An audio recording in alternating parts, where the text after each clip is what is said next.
Hello everyone, नमस्कार। स्वागत है आप सभी का अक्षवाट के यूट्यूब चैनल पर। आज की वीडियो में हम समझेंगे हिंदी क्लास 12th की अंतरा किताब का जो हमारा चैप्टर है, जिसका नाम है शेर, पहचान, चार हाथ, साझा। ठीक है। इसके जो लेखक है वो है असगर वजाहत, जिन्होंने ये वाली कहानी लिखी है। इसमें अलग अलग स्टोरीज है, छोटी छोटी स्टोरीज है निबंध टाइप में। ठीक है।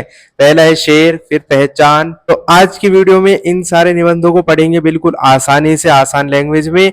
इसके अलावा जो ये पूरी पीडीएफ है, इसका लिंक आपको डिस्क्रिप्शन बॉक्स में मिल जाएगा, या फिर आप हमारे अक्षवाट का जो टेलीग्राम चैनल है इससे जुड़ सकते हो। और यहाँ पर आपको सारी चीजें मिल जाएंगी फ्री ऑफ कॉस्ट में, जितने भी नोट्स है आपके और प्रीवियस ईयर क्वेश्चन है। इसके अलावा जो व्हाट्सएप सपोर्ट है, यहाँ से भी आपको सारी चीजें मिल जाएंगी फ्री ऑफ कॉस्ट। ठीक है। तो अब हम स्टार्ट करते हैं इस वीडियो को और समझेंगे बिल्कुल आसानी से चारों चैप्टर्स को।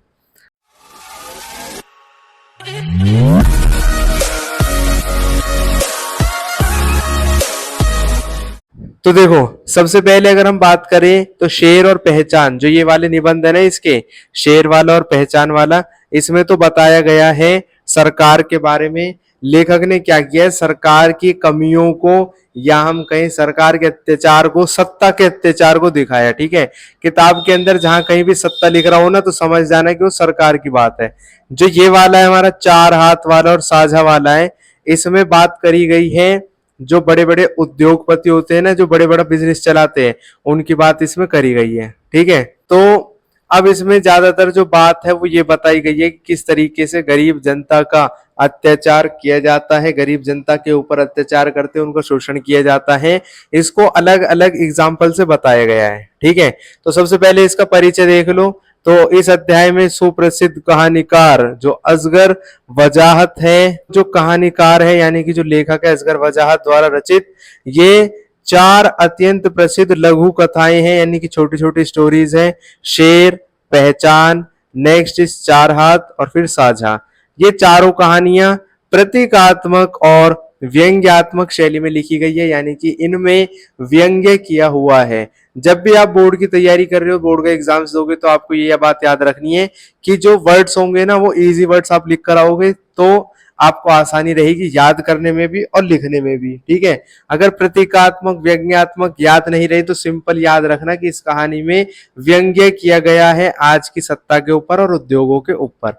अब लिखा गया है नेक्स्ट, लेखक ने बहुत ही सरल और आसान शब्दों का प्रयोग करके आधुनिक समाज में शोषक व्यवस्था, अब ये इंपॉर्टेंट चीज, आधुनिक समाज में शोषक व्यवस्था, तानाशाही शासन और पूंजीपति, पूंजीपति याद नहीं रहे तो आप उद्योगपति लिख लेना, वो भी याद नहीं रहे तो सिंपल बिजनेसमैन भी लिख लेना, तब भी ठीक रहेगा। ठीक है। हिंदी में जैसे बिजनेसमैन लिखा जाता है, कभी इंग्लिश में ऐसे बी बिजनेसमैन लिख कर आओ, आप हिंदी में बिजनेसमैन भी लिख सकते हो। ठीक है। उनके लालच पर करारा प्रहार किया, यानी कि उनके लालच को दिखाया है इस कहानी में। ठीक है। अब आओ नेक्स्ट पे। अब स्टार्ट हो जाती है हमारी कहानी। ठीक है। पहली कहानी है शेर। शेर जो जंगल का शेर होता है, उसके द्वारा ही, जंगली जानवरों के द्वारा ही आज की सरकार को दिखाया गया है। अब पढ़ो इसको। यह कहानी आधुनिक शासन व्यवस्था, यानी कि आज के शासन व्यवस्था और सत्ता के क्रूर चेहरे को उजागर करती है। कहानी में शेर, शेर को तो तुम जानते होगे। ठीक है। शेर का मतलब होता है लायन। ये व्यवस्था या राजा का प्रतीक है, ये सरकार को दिखाता है या राजा को दिखाता है। शेर का अहिंसक होना, होता क्या है स्टोरी में, जंगल के सभी जानवर जाते हैं और शेर के मुंह के अंदर खुद ही जाने लग जाते हैं। हालांकि होता क्या है, शेर को खुद ही जाना पड़ता है शिकार करने के लिए, लेकिन इस वाली कहानी में ये बताया गया है कि जंगल के जितने भी जंगली जानवर है वो शेर के पास में जा रही है। और जब उनसे पूछा जा रहा है जंगली जानवरों से कि तुम शेर के मुंह के अंदर क्यों जा रहे हो, तो कोई कह रहा है वहां पर रोजगार का दफ्तर है, कोई कह रहा है वहां पर हमें घास का मैदान मिलेगा जहां पर बहुत सारी घासें है, कोई कह रहा है कि वो स्वर्ग का रास्ता है। ठीक है। तो जैसे जैसे किसी को बेवकूफ बनाया जा सकता है, शेर ने उसको उस तरीके से बेवकूफ बनाकर और अपना लालच पूरा किया है। ये इस कहानी में बताया गया है। ठीक है। कहानी पढ़ोगे बहुत ही शानदार है और शॉर्ट में समझ में आ जाएगी, तुम्हें ज्यादा दिमाग लगाने की जरूरत नहीं पड़ेगी। शेर का अहिंसक होना, लेखक जब जंगल में जाता है तो देखता है कि शेर एक पेड़ के नीचे बड़े आराम से शांति से बैठा है। ठीक है। पेड़ के नीचे बैठा हुआ है शेर, उसने अपना मुंह खोल रखा है, वह किसी पर हमला नहीं कर रहा। मुंह के अंदर लेखक कहता है कि जंगल के सभी जो छोटे मोटे जानवर है, ठीक है, सभी जानवर जैसे गधा हो गया, लोमड़ी हो गई, चीता हो गया, वो खुद अपनी मर्जी से लाइन लगाकर शेर के मुंह के अंदर जा रहे हैं। कितनी अजीब बात है, तुम खुद ही लगाओ। जहां पर शेर को देखकर सब लोगों को भाग जाना चाहिए जानवरों को, वो खुद ही उसके शेर के मुंह के अंदर जा रहे हैं। ठीक है, जब लेखक ने इसका कारण पूछा तो पता चला शेर के मुंह के अंदर रोजगार का दफ्तर है और वहां सब ठीक ठाक चल रहा है। ये बताओ, खुद ही दिमाग लगाओ, कहीं शेर के मुंह के अंदर रोजगार का दफ्तर होगा? शेर ने उनको वैसे बहका दिया कि भाई मेरे मुंह के अंदर ना नया रोजगार का दफ्तर मिला है, सबको वहां पर नौकरी मिलेगी, बहुत अच्छी अच्छी नौकरी मिलेगी।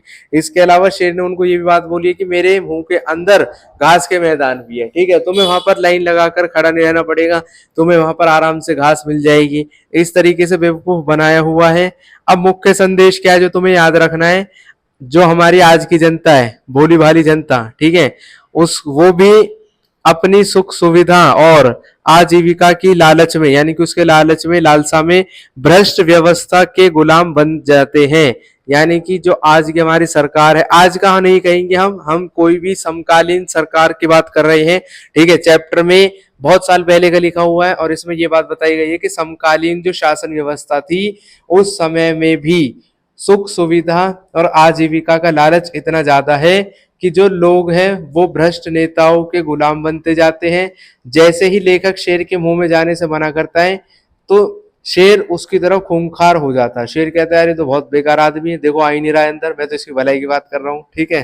तो शेर उसकी तरफ खूंखार होकर झपटता है। इसका अर्थ है कि जब तक आप सरकार के सामने चुप रहोगे, उनकी मनमानी करवाते रहोगे, तब तक सब शांत रहेगा। जहां आपने सवाल उठाया या कोई विरोध कर दिया कि मैं ये काम नहीं करूंगा, शासन आपको कुचलने दौड़ जाएगा। ठीक है, शासन आपको कुचल के रख देगा। बड़ी आसानी से हमने समझ लिया है शेर वाले चैप्टर को। कुछ नहीं है इसमें, सिर्फ ये क्वेश्चन आएगा कि शेर वाली जो कहानी वो क्या बात बताती है, तो ये लिख देना कि वो शासन व्यवस्था की चालाकी को दिखाती है, किस तरीके से वो भोली भाली जनता को बेवकूफ बनाते उसको दिखाती है, बस। ठीक है, रिवीजन के लिए आप ये पीडीएफ को पढ़ लेना, ठीक है, मिल जाएगी आपको। ये देखो, अक्षवाट का यूट्यूब चैनल है, इंस्टाग्राम चैनल है, टेलीग्राम चैनल है हमारा, यहाँ पर आपको सारे पीडीएफ नोट्स मिल जाएंगे। डिस्क्रिप्शन में भी लिंक दे दूंगा इसका पीडीएफ का, ठीक है, डाउनलोड कर सकते हो। अब आ जाओ, नेक्स्ट हमारी कहानी है जिसका नाम है पहचान।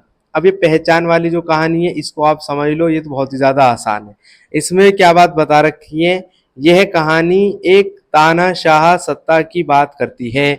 अब तानाशाही वो होती है जो अपनी मनमानी चलाती है, ठीक है। ये अपनी प्रजा को, अब जो लोग, मतलब सरकार क्या कहती है, जो ये शासन व्यवस्था ये बात कहती है कि भाई देश के अंदर अगर सब चीज बेहतर चाहते हो तो अपनी आंख, कान और मुंह बंद रखो। सरकार से किसी भी तरीके के सवाल मत पूछो। सरकार जो काम कर रही है अपना आंख बंद रखो। इसके अलावा अगर तुम्हें किसी से कुछ बात नहीं सुननी है, अगर कोई तुम्हारा कान भरेगा तो तुम्हें उसकी बात नहीं सुननी है। तो ये बात इस वाले चैप्टर में बताई गई है। ये कहानी ऐसी तानाशाह सत्ता की बात करती है जो अपनी प्रजा को अज्ञानी, गूंगा बहरा बनाकर रखती है ताकि उसका राज हमेशा चलता रहे। आंखें बंद करना। राजा अपनी प्रजा को हुक्म देता है कि यदि देश में विकास देखना है या देश के अंदर प्रगति देखनी है तो सभी लोग अपनी आंखें बंद कर ले। जनता आंखें बंद करने लग जाती है, ठीक है। मुंह के अंदर या मुंह को मोम से चिपका लेना और कान बंद रखना। इसके बाद राजा आदेश देता है कि लोग अपने कानों में पिघला हुआ शीशा डाल ले, ठीक है। पिघला हुआ शीशा डालने से क्या होगा? कानों में कुछ सुनाई नहीं देगा। और मुंह के अंदर मोम डाल ले या मुंह को मोम से सिल ले। मोम का मतलब आपको पता ही है, वैक्स होता है, ठीक है, उससे मुंह को सिल ले। सीधे शब्दों में कहे तो राजा चाहता है कि जनता कुछ ना देखे, कुछ ना सुने, कुछ ना बोले, ठीक है, और किसी भी तरीके का सवाल ना पूछे। ये बात इसमें बता रखी है।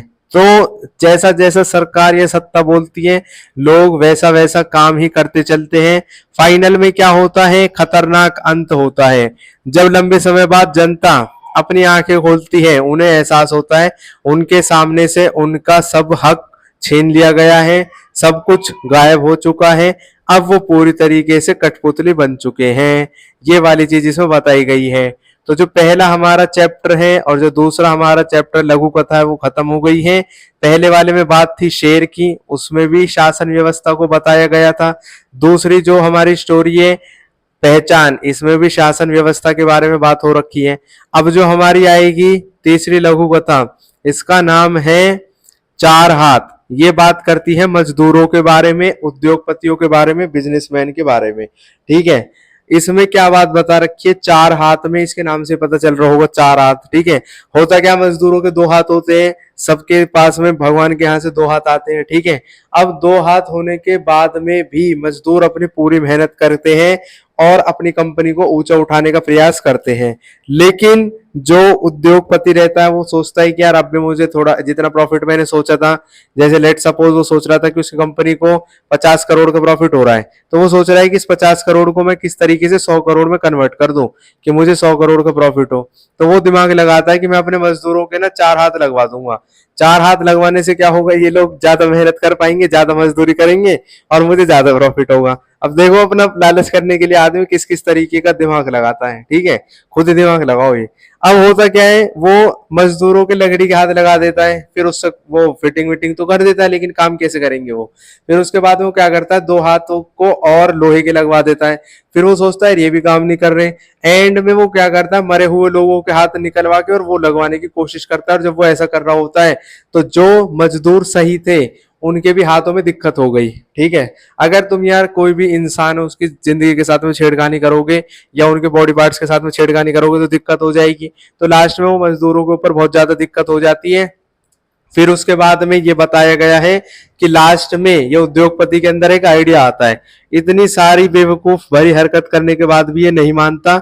ये क्या करता है, इन मजदूरों का शोषण करने के लिए और अपने लालच को पूरा करने के लिए ये मजदूरी को आधी कर देता है। ठीक है, और टाइम को डबल कर देता है। अगर कोई मजदूर 8 घंटे काम कर रहा है तो ये उसको डबल कर देगा, 16 घंटे काम होगा आपसे कंपनी में। ठीक है, ऐसा ही ऑर्डर बना देता है। देखो अब ये चार हाथ क्या है, ये कहानी आधुनिक उद्योग की जो व्यवस्था है और मिल के जो मालिक है उनके द्वारा मजदूरों के शोषण पर आधारित है कि वो किस किस तरीके से मजदूरों का शोषण करते हैं।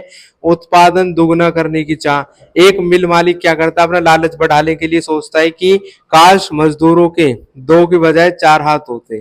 ठीक है, ऐसा वो दिमाग लगाता है कि दो की बजाय अगर चार हाथ होते तो काम बहुत तेजी से होता, डबल काम होने लग जाता।